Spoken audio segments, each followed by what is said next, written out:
Good morning student, कैसे आप सब। देखो आइए डिस्कस करते हैं short answer type question type 2 है ना। टाइप 2 वाला है और ये कितने नंबर का है? तो 3 मार्क्स का है। ठीक है, कौन सा चैप्टर?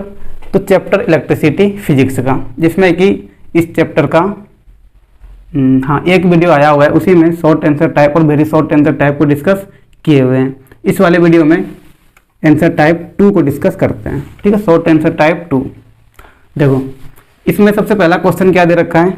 सबसे पहला क्वेश्चन बोल रहा है कि state Ohm's law, represent it mathematically, है ना। 1 का ये है और बी में बोल रहा है कि डिफाइन 1 ओम, और तीसरे में एक न्यूमेरिकल दे रखा है, मतलब 1 का सी में एक न्यूमेरिकल्स है जिसका कि resistance of a conductor through which a current of 0.5 ampere flows. Current दे रखा है कि 0.5 एम्पेयर का है ना, एक सर्किट में, एक कंडक्टर में, जिसका कि पोटेंशियल डिफरेंस कितना है? 2 वोल्ट का है। तो क्या निकालना है? तो रेसिस्टेंस ऑफ द कंडक्टर निकालना है। ठीक है, resistance of the conductor, what is the resistance of the conductor. ठीक है, क्या क्या दे रखा था? यहाँ पे करंट दे रखा है, यहाँ पे पोटेंशियल डिफरेंस दे रखा है। तो ये तो डायरेक्ट फॉर्मूला बेस्ड भी है, लेकिन सबसे पहले state Ohm's law, Ohm's law को यहाँ पे डिफाइन करते हैं। क्या है ओम्स लॉ? ओम्स लॉ क्या है? तो देखो ओम्स लॉ क्या कहता है? तो it states that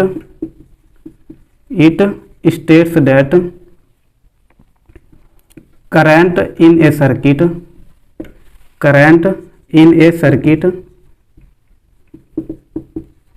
is directly proportional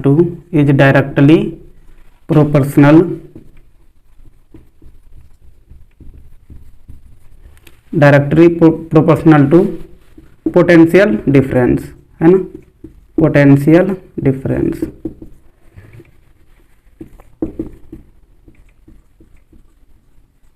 ठीक है, क्या बोला है कि current is directly proportional to potential difference provided that, है ना, provided that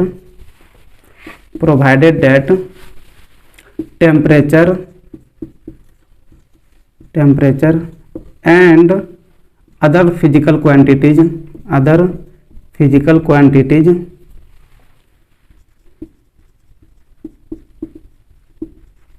remains constant।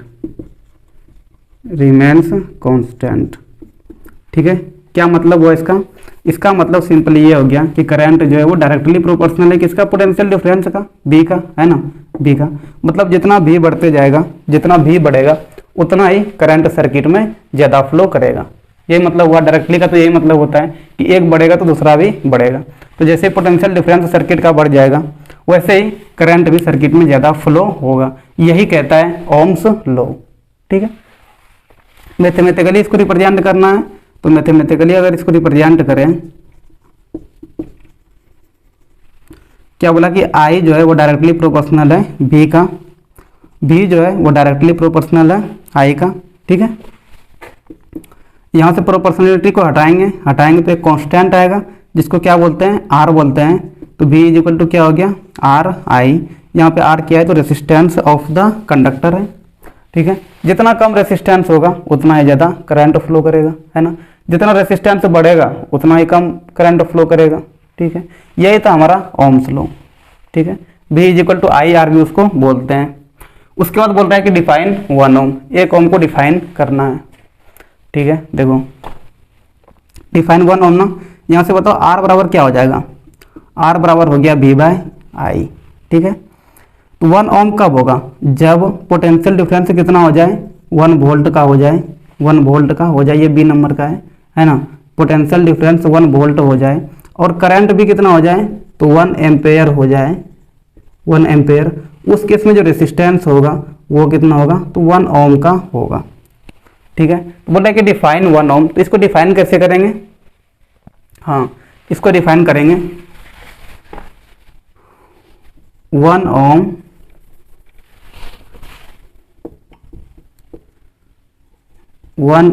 Is defined as when potential difference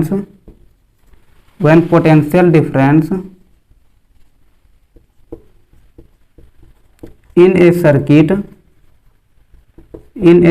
is 1 volt and the current और करंट कितना होना चाहिए, तो करंट 1 एम्पेयर होना चाहिए, and the current is 1 ampere, then resistance is said to be, resistance is said to be 1 ohm, है ना। कुछ याद रखने का जरूरत नहीं है, यहीं से देख लो कि जब सर्किट में वोल्टेज कितना हो जाए, 1 वोल्ट हो जाए ना, पोटेंशियल डिफरेंस कितना हो जाए, 1 वोल्ट हो जाए, और उससे करंट कितना फ्लो करे, तो 1 एम्पियर का करंट फ्लो करे, तब जो रेसिस्टेंस होगा वो कितना होगा, 1 ओम होगा, है ना। यही बात यहाँ से लिखा हुआ है कि 1 ohm is defined by the when potential difference in a circuit is 1 volt and the current is 1 ampere, then the resistance is said to be 1 ohm, है ना। तब रेसिस्टेंस कितना हो जाएगा, 1 ओम हो जाएगा। यही से आप देख सकते हैं, आपको ये याद रखने की जरूरत नहीं है, इससे ही इसको हम लिख दिए हैं, ठीक है। ये बी का हो गया। इसके बाद सी नंबर में क्या बोले, एक न्यूमेरिकल्स दे रखा है जिसमें कि करंट दे रखा है 0.5 एम्पेयर का और पोटेंशियल डिफरेंस है 2 वोल्ट का।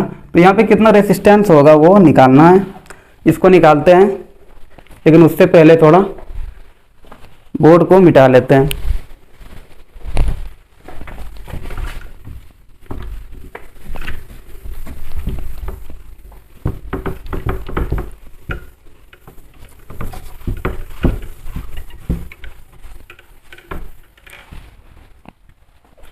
ठीक है, सी नंबर, है ना। क्या क्या दे रखा है, तो करंट दे रखा है 0.5 एम्पेयर का, पोटेंशियल डिफरेंस कितना दे रखा है, पोटेंशियल डिफरेंस कितना का है, तो 2 वोल्ट का है ना, 2 वोल्ट का है। तो बताओ, अभी हम लोग जस्ट पढ़े ना, V is equal to I R, Ohm's law, है ना, ओम्स लो। तो V is equal to I R, यहाँ से R क्या हो गया, तो V बाय आई। तो देखो V कितना दे रखा है, 2 वोल्ट, और करंट कितना है 0.5 एम्पेयर। तो ये क्या हो गया, यहाँ से इसको ऊपर करो 10, ठीक है। तो 10 दूना 20 बाय 5, यह ओम हो गया। वोल्ट बाय एम्पेयर क्या होता है, ओम होता है, ठीक है। ऐसे ही रेसिस्टेंस का यूनिट क्या होता है, ओम होता है। 5 चौके 20, तो 4 ओम का रेसिस्टेंस ऑफर करेगा ये कंडक्टर, जिसमें कि पोटेंशियल डिफरेंस कितना का हो, 2 वोल्ट का हो, और उसमें करंट कितना फ्लो कर रहा हो, तो 0.5 एम्पियर का करंट फ्लो कर रहा हो। तो रेसिस्टेंस जो ऑफर करेगा वो 4 ओम का वो कंडक्टर ऑफर करेगा, ठीक है। तो ये हो गया 1 का सी। अब देखो क्वेश्चन नंबर 2 क्या बोल रहा है, list the factors on which the resistance of a uniform cylindrical conductors of A given material depends, है ना। बताना है कि कंडक्टर का जो रेसिस्टेंस होता है वो किस किस के ऊपर डिपेंड करता है, ठीक है, किस किस के ऊपर डिपेंड करता है। देखो एक तो यहां से देखे ना कि रेसिस्टेंस बराबर क्या था, तो V बाय आई, है ना। लेकिन रेसिस्टेंस का एक और फॉर्मूला होता है, क्या होता है, जब डिपेंड की बात आए, जब कंडक्टर का एरिया और लेंथ हो रही है, सब भी दिया रहे, तो एक और फॉर्मूला होता है रेसिस्टेंस का, वो क्या होता है, तो रेसिस्टेंस बराबर रो एल बाय ए, ठीक है। रेसिस्टेंस बराबर रो एल बाय ए, ये 2 नंबर का आंसर है, ठीक है। देखो यहाँ से अगर देखें तो रेसिस्टेंस किस पे डिपेंड कर रहा है, लेंथ पे डिपेंड कर रहा है, और किस पे कर रहा है, तो रेसिस्टेंस इन्वर्सली कर रहा है एरिया पे, ठीक है। तो सबसे पहला पॉइंट जो बनता है, वो क्या बनता है कि resistance is directly proportional length का, है ना, इज डायरेक्टली प्रोपोर्शनल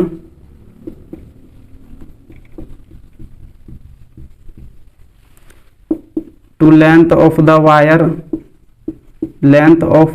वायर। इसका मतलब क्या हुआ, इसका मतलब ये हुआ कि जितना लंबाई बढ़ते जाएगा वायर का, उतना ही रेसिस्टेंस भी वायर का बढ़ते जाएगा। वही तो मतलब हुआ, डायरेक्टली है ना, अगर लेंथ बढ़ रहा है तो रेसिस्टेंस भी बढ़ेगा, है ना। इसका मतलब क्या हुआ, इट मीन्स दैट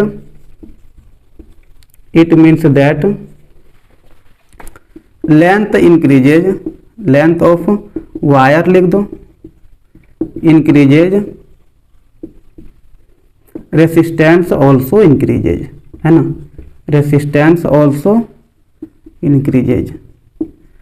अगर लेंथ ऑफ वायर डिक्रीज करेगा उस केस में रेसिस्टेंस भी डिक्रीज करेगा। ठीक है, चाहो तो यहाँ पे लिख सकते हैं कि if length of wire decreases that means resistance also decreases. आप चाहे तो एक लाइन और जोड़ सकते हैं, कोई दिक्कत नहीं है, लेकिन अगर यहाँ तक भी लिख देंगे तो काफ़ी है कि resistance is directly proportional to length of the wire, है ना। जो समझने वाला होगा वो समझ जाएगा। और इसके नीचे लिख देना है कि R directly proportional to L. और किस पे डिपेंड करता है, ये दो का ए का चल रहा है ना, ए नंबर का। 2 नंबर में 2 क्वेश्चन है, ए और बी। ठीक है, हम लोग अभी ए का देख रहे हैं, फिर बी का देखेंगे। ये सारा ए का लिखा रहा है। दूसरा देखो, एरिया ऑफ क्रॉस सेक्शन पे डिपेंड करता है, वायर का जो एरिया ऑफ क्रॉस सेक्शन होता है ना, मतलब थिकनेस, कितना मोटाई है, एरिया नहीं है, उसके ऊपर भी डिपेंड करता है। तो कैसे डिपेंड करता है, इनवर्सली करता है। मतलब कि एरिया अगर डिक्रीज करेगा, है ना, उसका थिकनेस डिक्रीज करेगा अगर वायर का, तो रेसिस्टेंस क्या होगा, बढ़ेगा। इनवर्सली है, ए घटेगा तो आर बढ़ेगा, अगर ए बढ़ेगा तो आर घटेगा, है ना, ए बढ़ेगा तो आर घटेगा, इनवर्सली है। एक घटेगा दूसरा बढ़ेगा तो वो वाला घटेगा। ठीक है, तो यहाँ पे क्या लिख देंगे, resistance is inversely proportional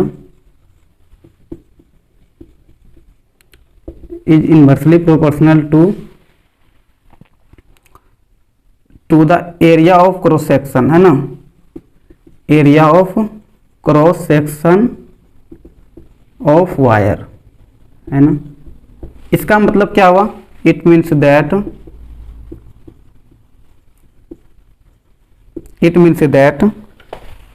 area decreases, अगर area of cross section decrease करता है, area of cross section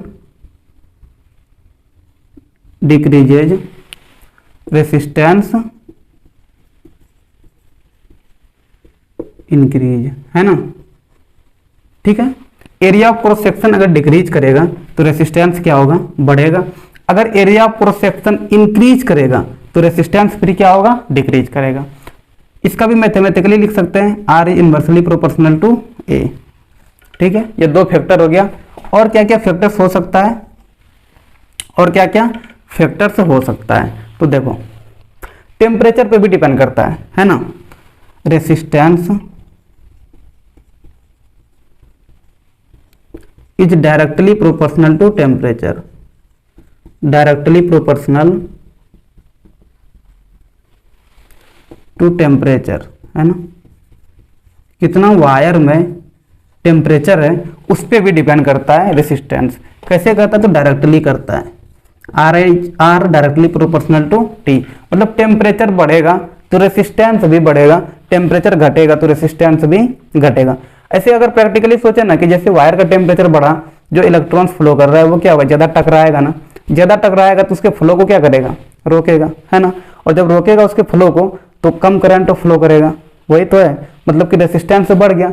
resistance का मतलब क्या हो गया कि करंट के फ्लो को रोकना, है ना, रेसिस्ट करना, वही मतलब हुआ, है ना। तो टेम्परेचर जितना बढ़ेगा तो रेसिस्टेंस भी साथ में बढ़ेगा, क्योंकि इलेक्ट्रॉन कुछ ज़्यादा ही टकराएगा आपस में, है ना। ज़्यादा टकराएगा तो ज़्यादा रेसिस्ट करेगा करंट को। तो ये 3 फैक्टर हुआ। चौथा फैक्टर क्या हो सकता है, तो चौथा फैक्टर हो सकता है कि रेसिस्टेंस जो है वो मटेरियल पे भी डिपेंड करता है, किस तरह का मटेरियल है।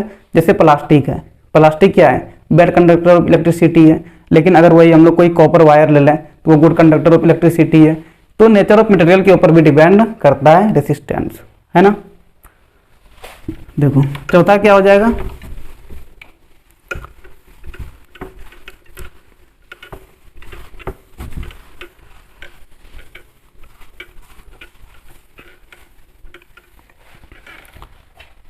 चौथा फैक्टर क्या हो जाएगा,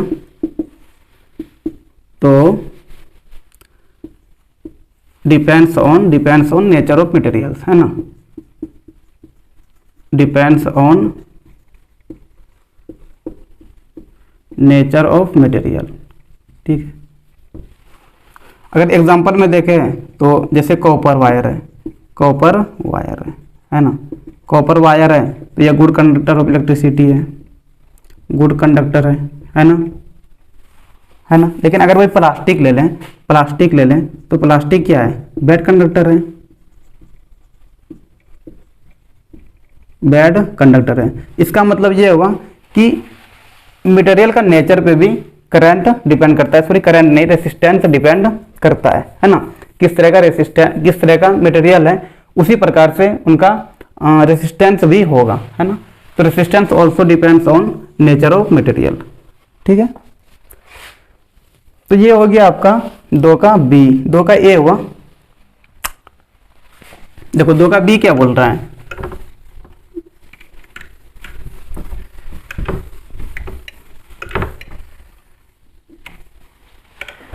दो का बी में बोल रहा है कि the resistance of a wire, resistance of a wire of 0.01 centimetre radius, ठीक है। रेडियस कितना दे रखा है, तो ये बी नंबर का है, रेडियस दे रखा है 0.01, है ना, 0.01 सेंटीमीटर। तो इसको मीटर में अगर चेंज करें तो ये कितना हो जाएगा, 0.01 बाय 100 से डिवाइड करना होगा, तब ये मीटर में चेंज होगा, है ना। इसको अगर ऊपर लेके जाएंगे तो तुम्हारा क्या हो जाएगा, 0.00, है ना, उसके बाद 01 मीटर, ठीक है। अब वो मीटर में चेंज हो गया, ठीक है।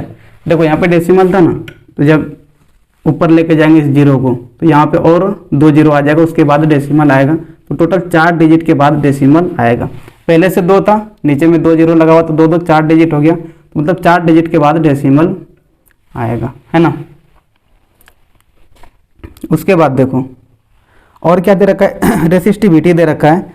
रेसिस्टिविटी ऑफ द वायर कितना है, तो 50 × 10⁻⁸, है ना। रेसिस्टिविटी कितना दे रखा है, 50 × 10⁻⁸ ओम मीटर, ठीक है। और क्या दे रखा है, अच्छा रेसिस्टेंस भी दे रखा है। Resistance of a wire is 10, अच्छा ये ओम होगा, है ना, W कैसे लिख दिए हैं, ओम होगा। R भी दे रखा है कितना, 10 ओम।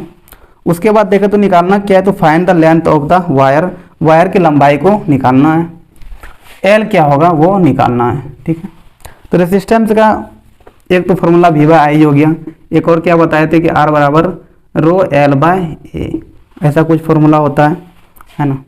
यहाँ पर अगर एरिया देखें तो वायर क्या होता है, वायर कैसे होता है, सिलिंड्रिकल होता है ना, गोल होता है। तो एरिया कितना हो जाएगा, एरिया कितना हो जाएगा, πr² होगा ना। जैसे तुम्हारा अगर देखें तो यहाँ पे कैसा रहता है, सर्किल बना हुआ रहता है ना। तो सर्किल का एरिया कितना होता है, πr², ठीक है। तो एरिया ऑफ क्रॉस सेक्शन कितना हो जाएगा, πr² हो जाएगा, ठीक है। निकालना तुमको L है, तो क्या करेंगे, A को इधर लेके आओ, R × A बाय रो भी इधर लेके चले आओ, बराबर क्या हुआ L, यही L निकालना है। अब वैल्यू रखते हैं सबका। देखो रेसिस्टेंस कितना दे रखा है, 10 ओम, 10 गुना सब SI यूनिट में है, तो SI यूनिट में तो उसका यूनिट लिखना सबके साथ में जरूरी नहीं है, बाद में एक ही बार हम लोग लिख देंगे लेंथ का सिर्फ यूनिट जो होता है मीटर, क्योंकि कट के सब क्या बन जाएगा, मीटर में ही जाएगा। उसके बाद A कितना हो जाएगा, तो A हो जाएगा πr², है ना, बाय रो कितना है, देखो 50 × 10⁻⁸, ठीक है। इसको रेसिस्टिविटी बोलते हैं, रो को यहाँ पे दिया हुआ भी था। Resistivity of the wire is 50 × 10⁻⁸ ohm metre,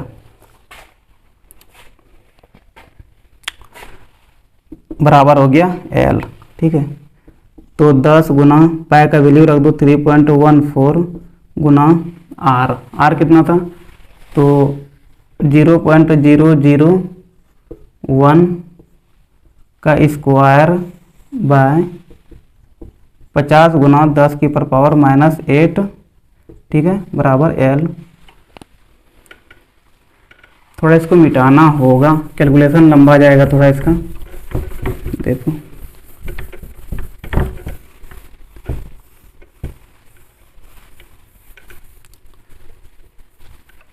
तो L बराबर क्या हो गया, 10 गुना 3.14 गुना, है ना।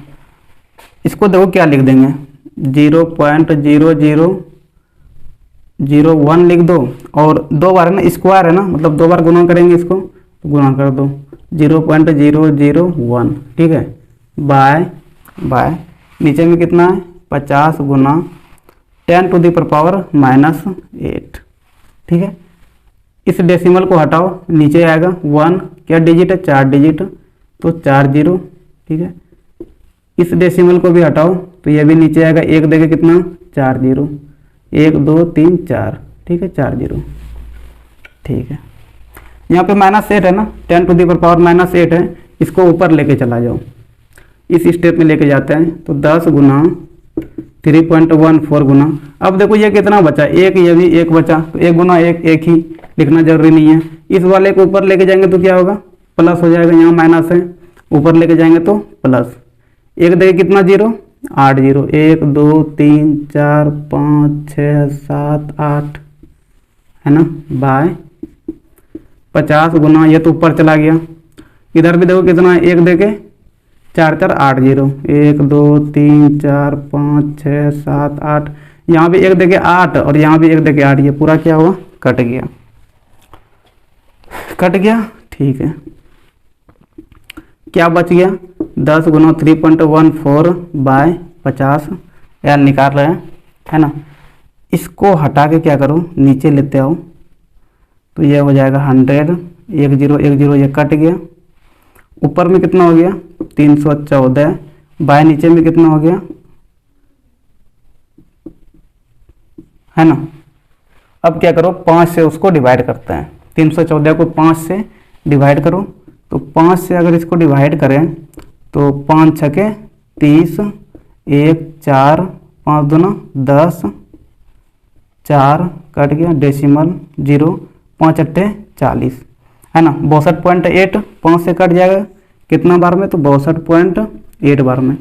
तो देखो L क्या हो गया, L बराबर 62.8 बाय 100, चूँकि लंबाई है, लेंथ ऑफ द वायर निकाल रही है, किस में निकलेगा, मीटर में, क्योंकि सारे यहाँ पे SI यूनिट में हम लोग लिए हुए थे, है ना, तो ये भी मीटर में निकलेगा। तो अब मीटर लगा दो, अब देखो नीचे में 100 आ गया, इसको ऊपर लेके जाएंगे, यहाँ पे 2 0 है, तो 2 डिजिट के बाद डेसिमल बढ़ा दो, है ना, यहाँ पे भी 1 डिजिट के बाद है ना, तो और 2 डिजिट जोड़ो, 1 2, मतलब डेसिमल यहाँ पे आ जाएगा, तो कितना हो जाएगा 0.628 मीटर। तो ये क्या निकल गया, लंबाई निकल गया, और यही क्या हुआ, आंसर हो गया। समझ में आया होगा, है ना। अगर समझ में ना आए तो कमेंट और करना है, बताना है ना, ठीक है। फिर लिखो इसको,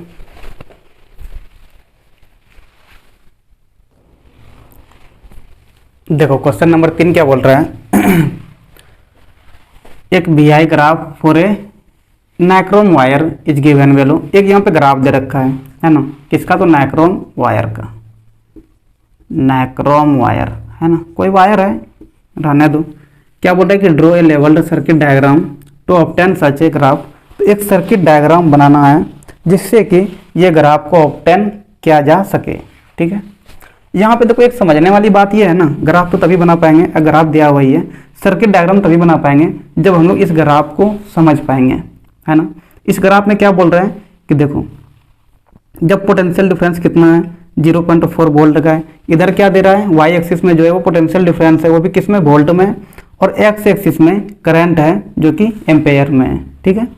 जब पोटेंशियल डिफरेंस 0.4 वोल्ट का है तो करंट कितना है 0.1, जब पोटेंशियल डिफरेंस 0.8 वोल्ट का हो गया तो करंट देखो 0.2, जब 1.2 का पोटेंशियल डिफरेंस हो गया तो 0.3 एम्पेयर हो गया, उसी तरह 1.6 जब हो गया तो 0.4 हो गया, 2.0 जब पोटेंशियल डिफरेंस हो गया तो करंट हो गया 0.5।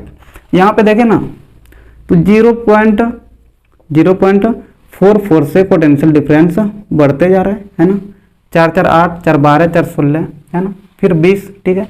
और इधर देखें तो इधर कितना से बढ़ रहा है, तो 0.1 एम्पेयर से करंट बढ़ते जा रहा है, मतलब कि 0.4 वोल्ट पोटेंशियल डिफरेंस बढ़ रहा है और करंट कितना बढ़ रहा है, तो 0.1 एम्पेयर बढ़ रहा है।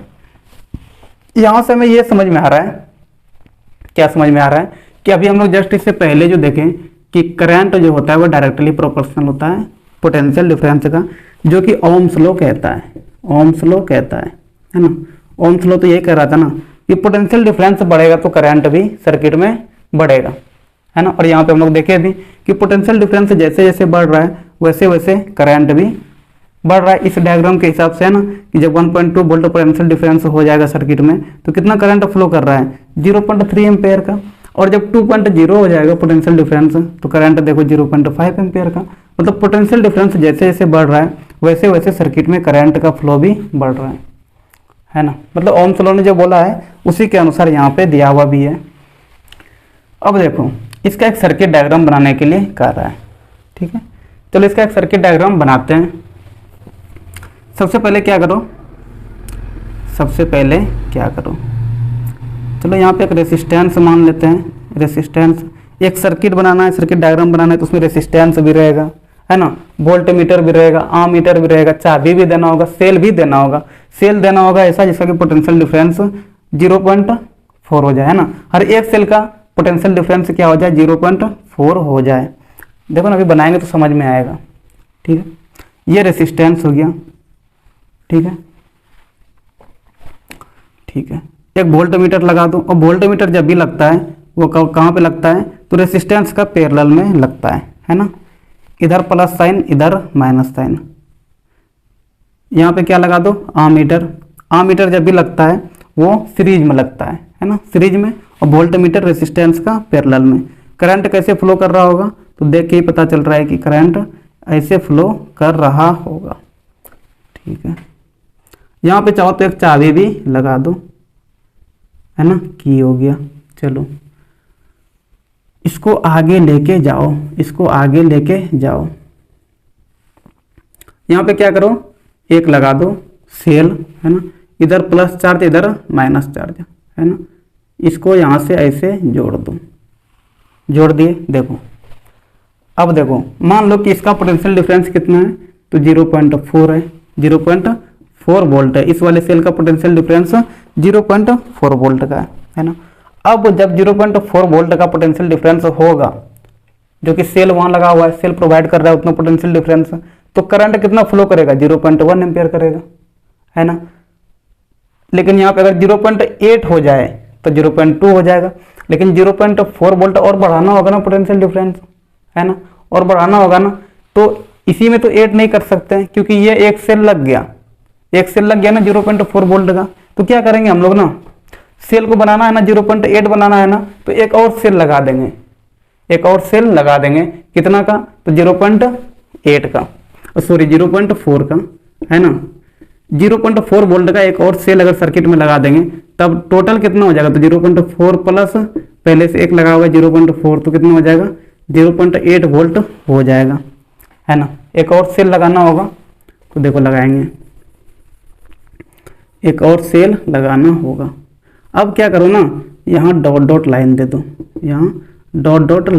दो, आगे बढ़ो। यहाँ पे क्या करो एक और सेल लगाओ जिसका कि पोटेंशियल डिफरेंस कितना हो वही 0.4 वोल्ट का हो, है ना।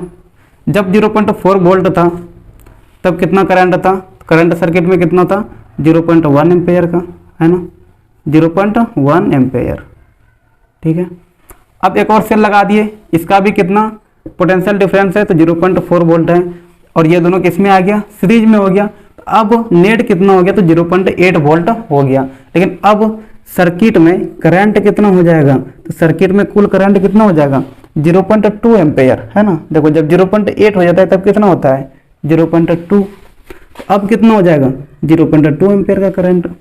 उसी तरह अगर एक सेल और लगा देंगे हम लोग, एक सेल और लगा देंगे, लगा दो एक सेल और, ठीक है। ये भी कितना तो 0.4 वोल्ट का। इनको भी सीरीज में लगाना है तो इसका प्लस इंड इसका माइनस इंड, इसका माइनस इंड इस वाले सेल का प्लस इंड से जोड़ना चाहिए, इसका माइनस वाला इस वाले सेल का प्लस इंड से जोड़ना चाहिए, तब उसको बोल देते हैं सीरीज में, है ना। चाहो तो एक और लगा लो, है ना, एक और लगा लो, ठीक है।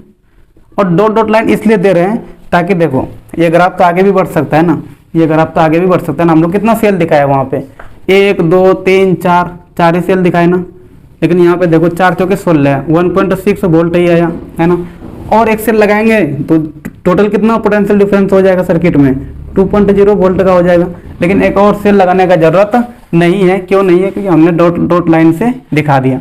अब देखो, अगर सिर्फ 0.4 वोल्ट का सेल लगा हुआ रहेगा तो 0.1 का, है ना, सिर्फ ये वाला लाइन काम करेगा, मतलब इधर कुछ नहीं है, इधर कुछ नहीं है। एक और सेल लगा दिया हमने, है ना, तब ये वाला लाइन काम करेगा, इधर से वायर जुटा हुआ रहेगा, है ना, तब दोनों का एड कुल पोटेंशियल डिफरेंस 0.8 वोल्ट हो जाएगा। ठीक है।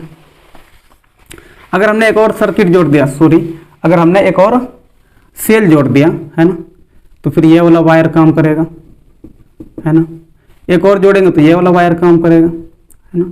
चाहे तो एक और सेल हम लोग जोड़ सकते हैं। तो यहाँ पे डॉट डॉट लाइन से इसलिए दिखा रहे हैं कि हम लोग चाहे तो और आगे भी बढ़ा सकते हैं, नहीं चाहे तो 2-3 सेल बना दिए ना, काफ़ी है। लेकिन सारे सेल किस में होगा? सारे सेल सीरीज में होगा। और डॉट डॉट लाइन दिखाने का मतलब ये हुआ कि अगर 0.4 वोल्ट रहे तो 0.1 का एम्पेयर का करंट होगा। अगर 0.4 वोल्ट का और लगा देंगे तो कुल हो जाएगा 0.8, तब सर्किट में कितना करंट होगा? 0.2 होगा। अगर एक और सेल लगा देंगे तो 4×12 1.2 हो जाएगा, तब कितना होगा करंट? 0.3। अगर एक सेल और हमने लगा दिया तो 1.6 वोल्ट हो जाएगा, तब कितना हो जाएगा करंट सर्किट में? 0.4। एक सेल और लगा दिया हमने 2.0 हो जाएगा, तब कितना हो जाएगा सर्किट में करंट? 0.5। चाहे तो एक सेल और लगा सकते हो। तो ऐसे करके आप चाहे तो बढ़ा सकते हैं, उतना बढ़ाने का जरूरत नहीं है। सिर्फ क्या करो, डॉट डॉट लाइन लगा दो, है ना, तो वह काम हो गया। ठीक है, समझ में आया होगा समझ में। तो ये क्या हो गया? कंप्लीट सर्किट डायग्राम हो गया। यहाँ पे प्लस, यहाँ पे माइनस, है ना, करंट इधर से इधर फ्लो कर रहा है। ठीक है, ये तुम्हारा कंप्लीट सर्किट डायग्राम था। ठीक है, चाहो तो इसको कुछ पॉइंट दे सकते हो, एक्स, इसको वाई, ये भी कुछ भी दे सकते हो, कोई दिक्कत नहीं है ना। चलो, यही इसमें करना था। बी नंबर में देखो, बी नंबर में क्या बोल रहा है? बी नंबर में क्या बोल रहा है? What is electrical resistivity? Electrical resistivity बताना है कि क्या होगा।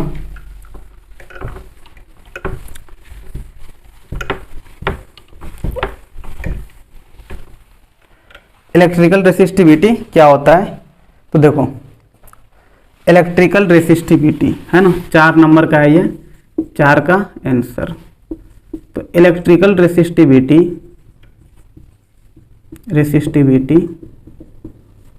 Is defined as the resistance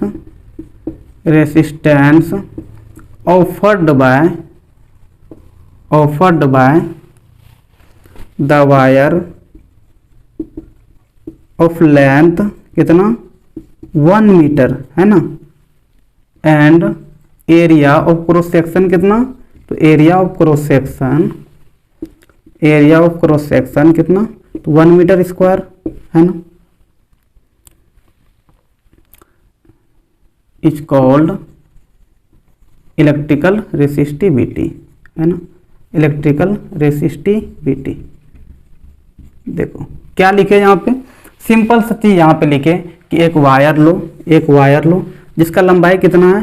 1 metre square है, 1 मीटर है, और इसका एरिया क्रॉस सेक्शन कितना है? तो एरिया क्रॉस सेक्शन होना चाहिए 1 मीटर स्क्वायर। कितना होना चाहिए? 1 मीटर स्क्वायर। तब ये वायर जो रेसिस्टेंस ऑफर करेगा, जो रेसिस्टेंस उत्पन्न करेगा, उसी रेसिस्टेंस को क्या बोल देते हैं? इलेक्ट्रिकल रेसिस्टिविटी बोल देते हैं। समझ में आया? फिर से रिपीट करते हैं कि कोई वायर लो जिसका लंबाई कितना है? 1 मीटर है, उनका एरिया कितना? Area cross section 1 metre square, है ना। तब जो ये वायर 1 मीटर लेंथ का लिए हैं, वो जो रेसिस्टेंस ऑफर करता है, वो जो रेसिस्टेंस देता है, उसी रेसिस्टेंस को क्या बोलते हैं? इलेक्ट्रिकल रेसिस्टिविटी बोलते हैं। समझ में आया? वही चीज लिखे, electrical resistivity defined as the resistance offered by the wire of length 1 metre and area of cross section 1 metre square is called electrical resistivity. इसको डिनोट किससे करते हैं? तो इट इज डिनोटेड बाय, है ना, रो, ये वाले साइन से डिनोट करते हैं, ये वाले साइन से डिनोट करते हैं। ठीक है, अच्छा, एसआई यूनिट भी डिराइव करना है ना, डिराइव एसआई यूनिट। देखो आर बराबर हम लोग क्या देखे थे? रो एल बाय देखे थे ना, रो एल बाय ए। तो यहाँ से ए को इधर लेके आओ, तो आर गुना ए बाय एल, है ना, बराबर क्या हो गया? रो। ठीक है, तो रो बराबर आर। अच्छा, एरिया क्या होता है? लंबाई गुना चौड़ाई, लंबाई गुना चौड़ाई, ठीक है। अच्छा पहले लिख लेते हैं, आर गुना ए बाय एल। बताओ रेसिस्टेंस का एसआई यूनिट ओम, एरिया का क्या होता है तो मीटर स्क्वायर होता है, बाय लेंथ का क्या होता है मीटर होता है। ये एक कट जाएगा, क्या बचेगा तो ओम मीटर, है ना। यही हो गया एसआई यूनिट। एसआई यूनिट क्या हो गया, SI unit is ohm metre, ठीक है। जैसे उसको ओम बोलते हैं ना, इसको मोह बोलते हैं, MHO, MHO, ठीक है। और वही कितना होता है ओम मीटर होता है, ठीक है। उसके बाद क्या बोल रहा है, उसके बाद अगर आगे देखें तो इसमें बोल रहा है कि in a series of electrical circuit comprising of a resistor made of a metallic wire the ammeter reads 100 ampere, है ना। करंट जो है वो कितना है तो 100 एम्पेयर का करंट है, इसको मिटा देते हैं। करंट कितना है 100 एम्पेयर का, है ना। आमीटर रीडिंग मतलब आमीटर जो है वो करंट जो रीडिंग कर रहा है सर्किट में वो कितना है तो 100 एम है ना, एम है 100 मिली एम्पेयर है ना, 100 मिली एम्पेयर, ठीक है। करंट कितना दे रखा है अभी 100 मिली एम्पेयर, ठीक है, ठीक है, एक सर्किट में, है ना, ठीक है। उसके बाद आगे क्या बोल रहा है, if the length of the wire is double, बोल रहा है अगर अब जो पहले लंबाई था, है ना, जो पहले लंबाई था शुरू में, उस टाइम में देखा गया कि आमीटर जो है वो 100 मिली एम्पेयर का करंट को रीडिंग कर रहा है ना। आमीटर दिखा रहा है कि 100 मिली एम्पेयर है। अब क्या क्या कि अगर बोल रहा है कि लंबाई को डबल कर दें, लंबाई क्या कर दें, पहले जो था उसका डबल कर देंगे, तो बताना है कि करंट सर्किट में कैसे चेंज होगा। देखो आर बराबर हम लोग क्या देखे थे, रो एल बाई ए देखे थे ना, देखे थे ना। यहाँ से क्या समझ में आया था कि रेसिस्टेंस जो है वो लेंथ के ऊपर डिपेंड करता है, वो भी कैसे डायरेक्टली डिपेंड करता है ना। मतलब कि लेंथ अगर डबल हो जाएगा तो रेसिस्टेंस भी क्या होगा डबल हो जाएगा। ऐसे भी तुम देख सकते हो, ऐसे भी देख सकते हो। इसको कुछ मान लो आर आर आर, ठीक है। अब R1 बोल दो, R1 बराबर क्या हो जाएगा तो रो, है ना, लंबाई कितना कर देंगे तो अब डबल कर देंगे बाय एरिया, तो वही रहने वाला, एरिया के बारे में कुछ नहीं बोला है, ठीक है। तो 2 को आगे कर दो तो क्या हो जाएगा रो एल बाय ए, ठीक है। और रो एल बाय ए क्या है तो आर है, आर देखो जब लेंथ डबल किया तो रेसिस्टेंस भी क्या हो गया पहले का डबल हो गया, है ना। पहले का डबल हुआ ना, लेकिन उसको R1 बोल दिया हम, उससे मतलब नहीं है ना। पहले का डबल हो गया ना, 2R हो गया ना। इसका मतलब क्या होगा, यहाँ पे लिख सकते हैं हम लोग कि if length is double, if length is double then resistance also doubled, ठीक है। रेसिस्टेंस भी क्या होगा डबल हो जाएगा, क्योंकि area of cross section change नहीं कर रहा है वहां पे। जो भी एरिया ऑफ क्रॉस सेक्शन पहले था वही बाद में भी है, सिर्फ लंबाई डबल कर रहा है, तो रेसिस्टेंस भी क्या होगा डबल हो जाएगा पहले का। तो बोल रहा है कि करंट कैसे सर्किट में चेंज होगा वो बताना है। तो देखो बी बराबर हम लोग क्या देखें आई आर, है ना। तो यहाँ से आई बराबर क्या हो जाएगा बी बाय आर, ठीक है। ये शुरू में मान लो सर्किट में करंट था जब रेसिस्टेंस कितना था आर था, जब रेसिस्टेंस आर था। लेकिन अब जब रेसिस्टेंस क्या हो गया R1 हो गया तो करंट क्या बोल दो I1 बोल दो। तो V बाय यहाँ पे क्या होगा R1 हो जाएगा यहाँ पे, है ना। तो V बाय R1 कितना हो जाएगा 2R। अब देखो V बाय R क्या था एक्चुअली में, तो V बाय R तुम्हारा क्या था करंट था I था, वहाँ पे पुट कर दो तो I बाय 2। तो न्यू करंट है ना, न्यू करंट जो हो जाएगा, न्यू करंट जिसको I1 हम लोग बोल रहे हैं, वो देखो पहले का क्या हो गया आधा हो गया ना, I बाय 2 हो गया ना।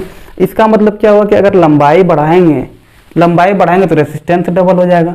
अगर रेसिस्टेंस डबल हो गया तो करंट सर्किट में क्या हो जाएगा आधा हो जाएगा, है ना। क्या मतलब हो गया इफ पूरा लिखे, यहाँ तो लिखी दी है ना, यहाँ से आगे लिखते हैं if resistance is double, if resistance is doubled that means current through the circuit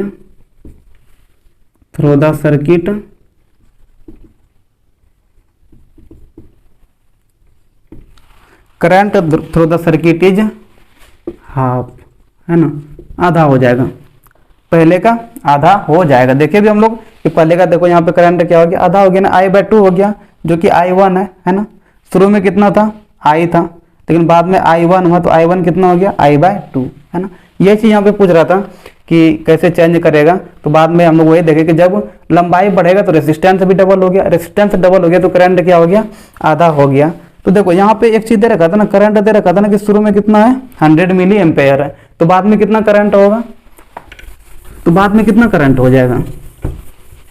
तो अगर अब डाटा हम लोग निकाल लें, ये तो हम लोग देख लिए ना, बाद में कितना करंट हो जाएगा, तो I1 बराबर, है ना, शुरू में I था, I कितना था, तो I देखो यहाँ पे लिख दिए हैं 100 मिली एम्पेयर, है ना। तो हम लोग देखें ना I/2 हो गया, मतलब 100 मिली एम्पेयर बाय 2, है ना, 50, तो I1 कितना हो गया, 50 मिली एम्पेयर, है ना।